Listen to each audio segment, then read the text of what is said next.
nimeona leo ukitipwaika sana pale na umezitoa kweli.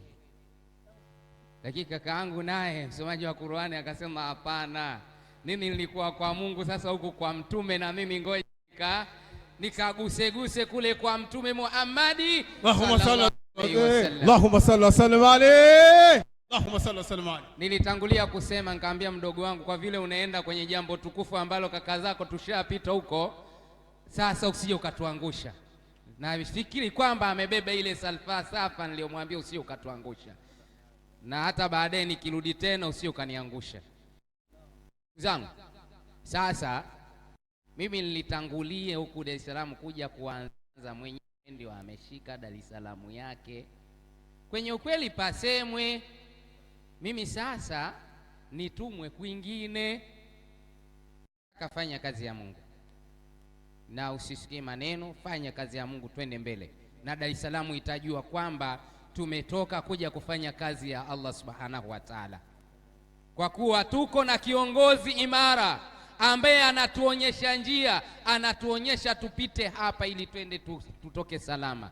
Kazi hamkuachiwa kwa kakangu Kundia na ndugu yangu Baraka Hassan, hii kazi Sheikh Salim hakuwapa kimakosa. Ndio maana naambia kaka zangu wengine, tufanyeni kweli hii kazi. Maneno tuweke pembeni, si tuchape kazi hapa, kazi tu. Kwa hiyo kaka, mbona maneno taisha? Na tangazo moja tu please. Sema kaka. Na tangazo moja tu. Asalamu alaykum wa rahmatullahi wa barakatuh. Jamani, hii shughuli sio ndogo. Mheshimiwa, kuna zawia mbili zimeingia hapa sasa hivi kutoka Kimara. Zawia ya kwanza, shekhe, nikumbushe kidogo. Akina mama wameingia sasa hivi. Zawia ya kwanza inaitwa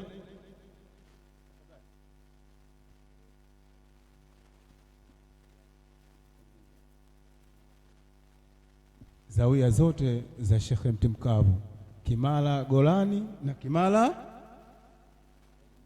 zote ni Golani hizo, zote za Mtimkavu shekhe zimeingia hapa. Akina mama wako pale, hiyo ni taasisi hiyo moja.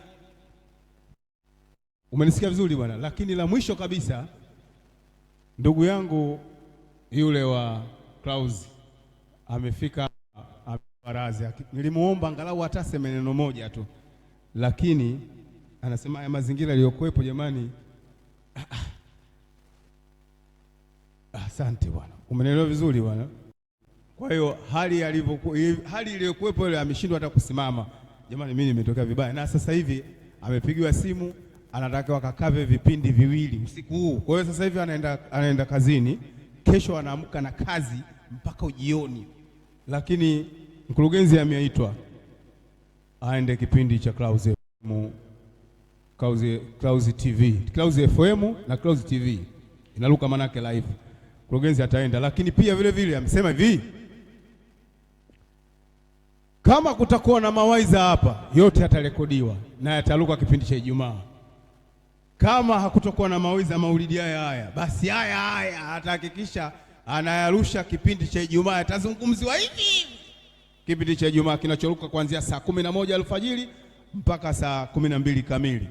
Yule ndo mwandaaji na ndo mrushaji wa matangazo, japo anaitwa Deogratis Pius, lakini ndo mwandaaji wa kipindi cha Ijumaa. Karibu. Na BAKWATA mzima imemkubali kile chuma kile. Sisi nani kama ndo BAKWATA taifa mpaka mufti anamkubali kuandaa kipindi, sisi nani? Kwa hiyo tunamshukuru sana Deo, popote ulipo tunakushukuru. Asante sana. Ilikuwa ni hiyo, tuendelea kunifuatilia Saadati TV.